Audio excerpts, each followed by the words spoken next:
Yo, what's up, world? Welcome back to the channel. APW Sports signing in, and it's Thursday, so it is Bears preview and predictions video as our Bears travel to Tennessee to take on the Tennessee Titans.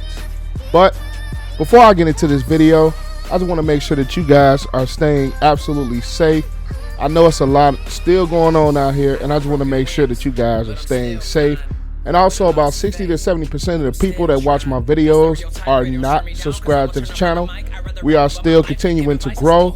So if you are not subscribed, so go ahead right now and click that subscribe button, and also click that notification bell so you will not miss a single video that I post.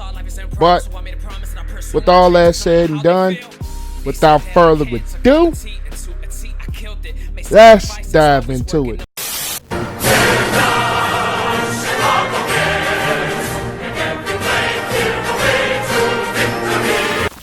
This Tennessee Titans team comes in at a record of 5-2, coming off a disappointing loss to the Cincinnati Bengals last week. Now, everybody sees the Tennessee Titans. We automatically think of one guy.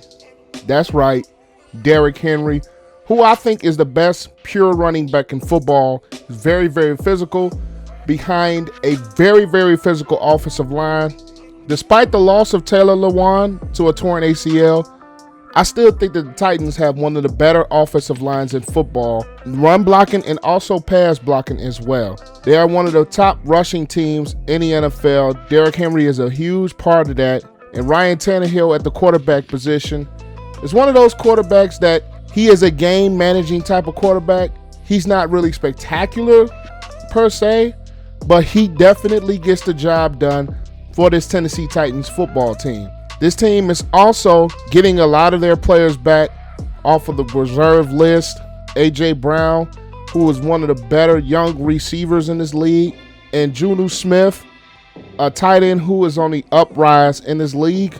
So this Titans offense does have a ton it can throw at you, but it is 100% definitely a run-heavy offense. So this offense, I feel, is going to try to control the clock. This offense is going to run down your throat and have timely plays in the passing game when it is absolutely necessary and absolutely needed. The way this Tennessee Titans offense is played throughout the course of this year, it has looked like a very, very good offense, and it is one of the better running games, if not one of the best running games that the Bears will see. So this Tennessee Titans offense is going to be a physical offense, is going to run the ball down your throat. They're going to play a hard-nosed type of style of football that has been giving them success, not just last year, but this year as well. Despite the loss last week to Cincinnati, this Tennessee Titans team is still a very good team offensively. But now we transition to the Titans defensively. One of those units that is opportunistic, one of those units that's going to turn you over, and one of those units that's, let's just say, is a very, very well-coached unit by Mike Vrabel and his staff. Malcolm Butler has proved to work very, very well in this system. They could also get Adoree Jackson back off IR in this game.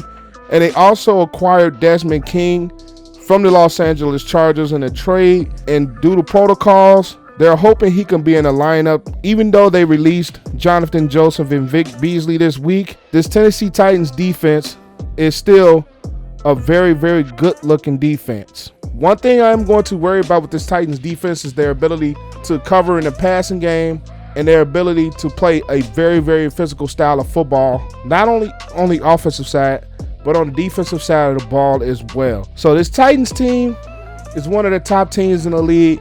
They have a top 10 offense in this league, and they also have a top half defense, I feel, in this league. So it's a very, very well-coached team, a very, very physical team, a team that the Bears are going to have to be ready for. But speaking on the Chicago Bears, let's talk about those said Bears. Now, the Bears offensively, let's just face it, it is a disaster this year. And coming into this game, one of the games against one of the better teams in this league, it is awful in terms of players testing positive for COVID. in terms of injuries along the offensive line. This Bears offense is ranked in the bottom in almost every single category. Despite the quarterback change, this offense has still not looked very good and has definitely not been consistent throughout the course of this year. Whether it's been Trubisky, whether it's been Foles, this Bears offense, let's just face it and let's just keep it 100. It's not been consistent and it has not been very good. On top of that, you lose Bobby Massey to IR. You might not have Cody Whitehair. We'll still monitor that situation. You don't have James Daniels, and you haven't had him since week 4. And also you have Jason Spriggs, who have tested positive. And you have Jermaine Fatty also on the list. It's just a big disaster from this Bears offensive line. A line that has absolutely struggled for the majority of this season. So it's going to be tough sledding going into this week for this Chicago Bears offense. Foles has to play better. The receivers have to hang on to the football. The one positive is the way that David Montgomery is able to run the football and how physical that David Montgomery is with the ball in his hands. But in order to win this game, this offense is going to have to improve dramatically and find ways to move the football. But now we move on to the Bears on the defensive side of the ball. It's not too much bad that you can really say about this Bears defense. The only weakness I feel that they have now is defending the run better than what they have. But for the most part, this Bears defense has been a bend, don't break type of defense. It's been led by guys like Akeem Hicks, Khalil Mack, Danny Trevathan, and Roquan Smith, who I feel is having one of his better seasons in his career. Eddie Jackson, who is definitely one of the top safeties in this league. Kyle Fuller is proving himself to be an excellent corner. Jalen Johnson, and the rookie at the other corner, has been very, very good as well. So this Bears defense has been playing some very, very stellar football. The problem I feel with this Bears defense is not their fault.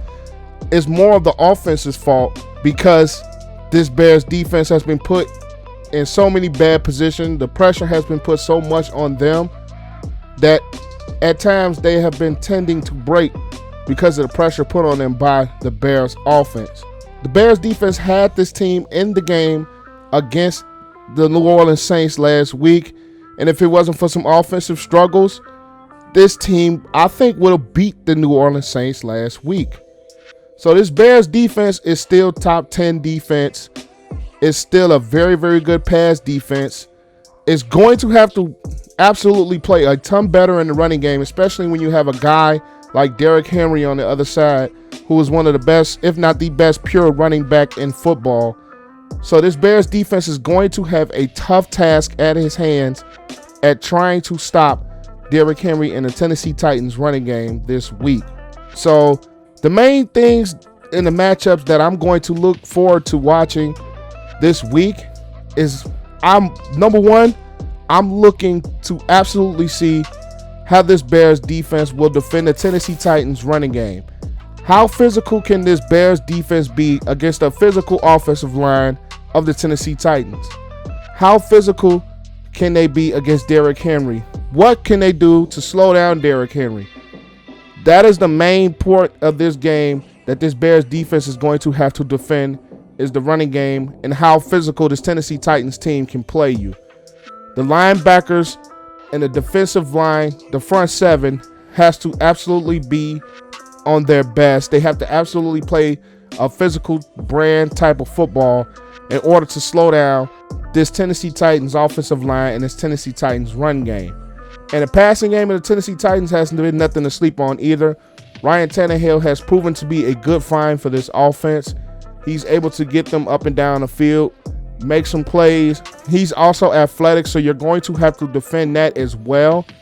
And he can push the ball down the field. So I'm looking forward to see how physical will this Bears defense be against a very, very physical Tennessee Titans offense. And another thing I am going to look forward to is, of course, will this Bears offense rebound and play better this week against the Tennessee Titans? Will this Bears offense move the football? Can they control the clock? Can they get plays? Can they get explosive plays? Can they push the ball down the field? Can the offensive line make things work despite all the injuries and the positive COVID test? The main things I am going to look for this Bears offense is their physical brand of football, and also the receivers getting open deep down the field. And can the Bears stretch the field, and can they stretch the ball down the field to help get the pressure off of these receivers in short routes? But my pick for this football game is the Tennessee Titans. I apologize, guys. You guys know I am 100% positive about the Bears. You guys know I am diehard rooted in the Bears. But for this pick, I have to go with the Titans and be 100% honest. Wait a minute. Come on, APW, slap yourself. Do you really think that's going to go over well? Do you really think you're going to go against your Bears? Dinkelberg. I am going to pick the Chicago Bears, but I do it with absolute caution. I will be 100% honest with you guys. I will not sugarcoat anything. I am absolutely worried about this Bears offense. The injuries suffered from the offensive line and a positive COVID test have me really worried, especially with the offensive line that has been struggling for the majority of the year. And also to lose Mitchell Trubisky, just in case something was to happen to Nick Foles, or if Foles does not play well. I'm absolutely worried about this game, but I do have faith that this Bears defense will be up to the challenge. I do have faith that this offense can make some sort of noise, can make some sort of plays, despite all of the struggles and the injuries and the positive COVID test. So as much reservation as I have about this game for the Bears, I cannot go against them. I have to ride with my team 100% diehard. I cannot go against them. So in this game, it's going to be a hard pick, but I'm going with the Bears. I'm going somewhere with the score of 17-14. But that is all I have for you guys today. Be sure to like the video, comment your thoughts down below, comment your picks, comment what you expect, comment what you think coming into this contest for the Bears versus the Tennessee Titans on the road this week. And also, be sure to click that subscribe button and also click the notification bell. We are still growing on APW Sports. So if you're one of the people that are watching this video and that are not subscribed, go ahead right now, click that subscribe button, and also click that notification bell down below. And also, just a quick reminder, there is a podcast coming to this channel very, very soon. I will give you guys more details about that as they come, but there is a podcast coming soon that I'm starting with my best friend Linda Camille called That One Podcast, that is coming very, very soon to this channel. But that's all I have for you guys today. APW Sports signing out. Make sure you guys stay safe. Have a great and excellent day. And I will see you guys in the next video. Peace out. I want to say thank you to my mom and my daddy for making love the night that you had me. Want to thank my friends, my sister, and my brother.